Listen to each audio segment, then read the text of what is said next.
Hello everyone, myself Rashika Verma and the topic of my presentation is Communication Architecture of Wireless Sensor Networks. Wireless sensor network is a distributed network of large number of randomly deployed tiny devices called nodes, which have inbuilt computational storage and communication capabilities. These nodes are used to observe the surroundings like temperature, humidity, pressure, position, vibration, sound, etc.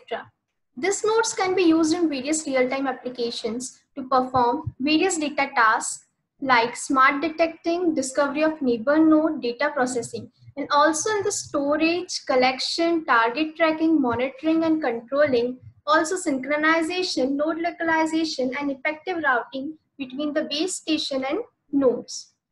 Wireless sensor networks is supposed to operate in an attendant mode and collect data of interest from its coverage area. The low-cost devices are prone to failure due to harsh and uncertain environment in which those operate. Now, the adoption of new fabrication technologies has improved operating efficiency of these nodes.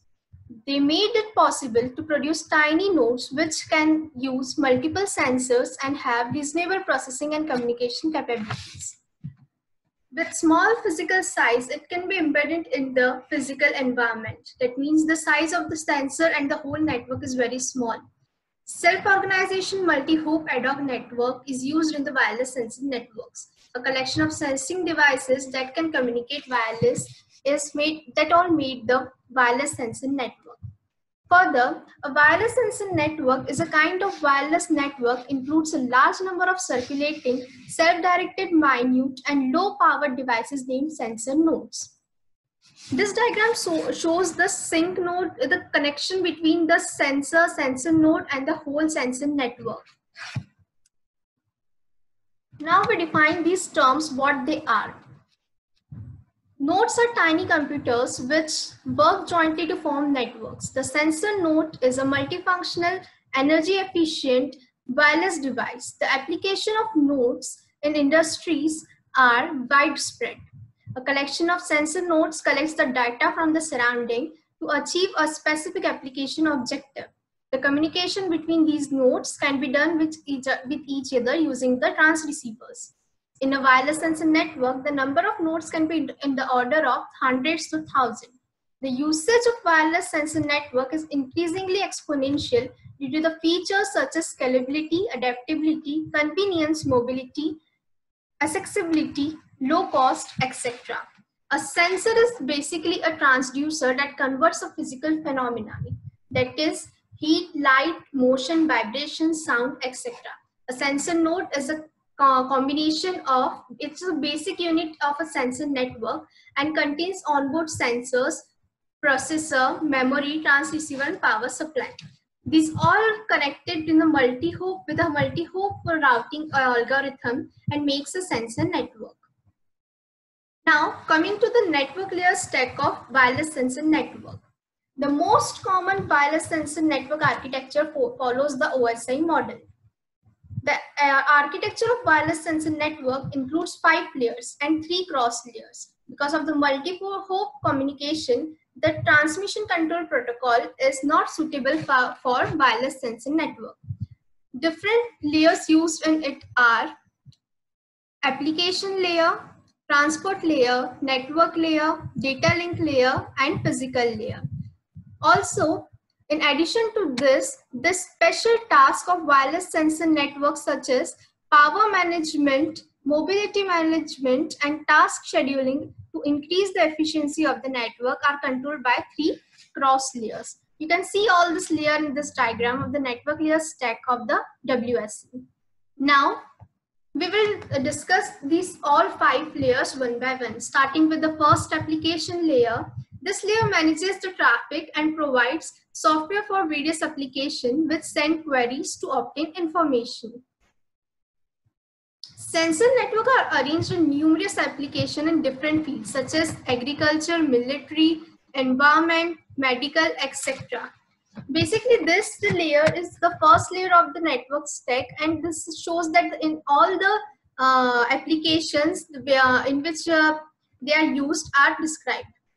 Now coming to the transport layer. The function of transport layer is to deliver the congestion avoidance and reliability, where a lot of protocols intended to offer this function are other practical on the upstream. This layer is required in case of inter-network communication. These protocols use dissimilar mechanisms for loss and recognition of loss recovery. The transport layer is exactly needed when a system is planned to contact other network. Providing a reliable loss recovery is more energy efficient, and that is the one main reason why TCP is not used in wireless sensor network.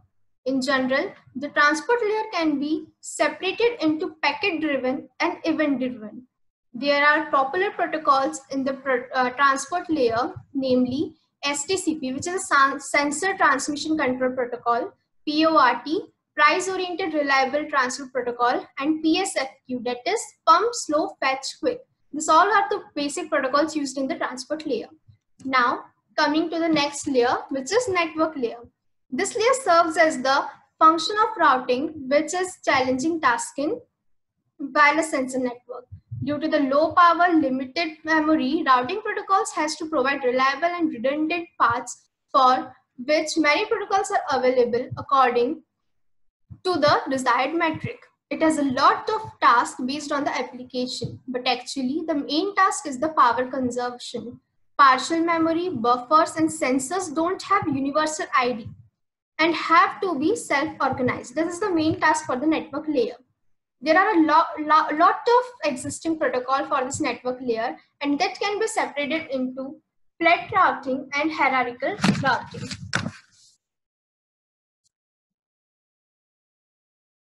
So where we are, so there are many protocols designed and for which they can be separated into flat routing and hierarchical routing, and also they can be separated in the form of time-driven, data-driven, query-driven, and event-driven.